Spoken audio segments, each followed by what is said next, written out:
Magandang gabi mga kahuan, narito na ang weather update today live. Kasalukuyan po na easterlies ang pangunahing atmospheric system na nakakaapekto sa ating bansa. Ito po ay magdadala ng mainit na hangin na may kasamang mga isolated rain showers and thunderstorms or yung pulupulong mga pag-ulan, pagkidlat at pagkulog. Kasalukuyan po na wala tayong binabantayan na anumang sama ng panahon or anumang bagyo sa loob ng Philippine Area of Responsibility. At ina-expect natin ito sa susunod pang mga linggo.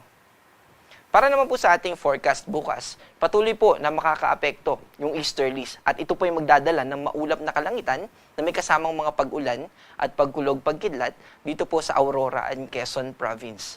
Sa northern part naman po, ito yung extreme northern part ng ating bansa, specifically sa Batanes, magdadala po naman yung northeast monsoon ng mga pag-ulan at maulap na kalangitan.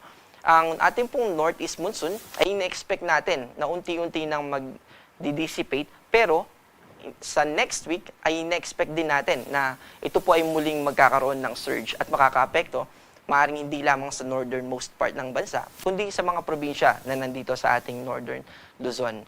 Sa Metro Manila naman po at sa nalalabing bahagi ng Luzon, ina-expect natin na maaliwalas na kalangitan, ibig po sabihin ay maaraw sa daytime or sa morning and sa noontime, pero may chances po ng mga pag-ulan at pagkidlat at pagkulog lalo na po sa hapon. Agwat po ng temperatura natin sa Metro Manila ay from 24 to 33, sa Baguio naman po ay 17 to 25, sa Lawag po ay 24 to 34, sa Tagaytay 22 to 32, sa Tugigaraw 23 to 33, at sa Legazpi ay 25 to 31.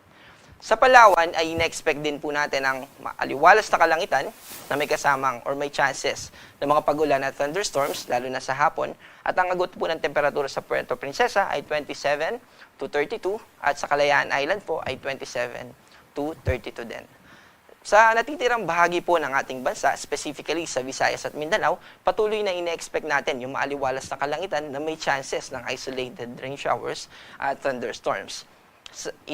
Ito po ay maobserbahan natin sa Visayas at Mindanao at ang agwat po ng temperatura sa Cebu ay 26 to 32, ganun din po sa Iloilo. Sa Tacloban naman po ay 25 to 32, sa Cagayan de Oro ay 24 to 31, sa Davao ay 25 to 33, at sa Zamboanga ay 24 to 34. Kasalukuyan na wala tayong gale warning ngayon at maaaring maglayag ang ating mga kapwa Pilipino na mangingisda at mga seafarers sa anumang parte ng ating bansa.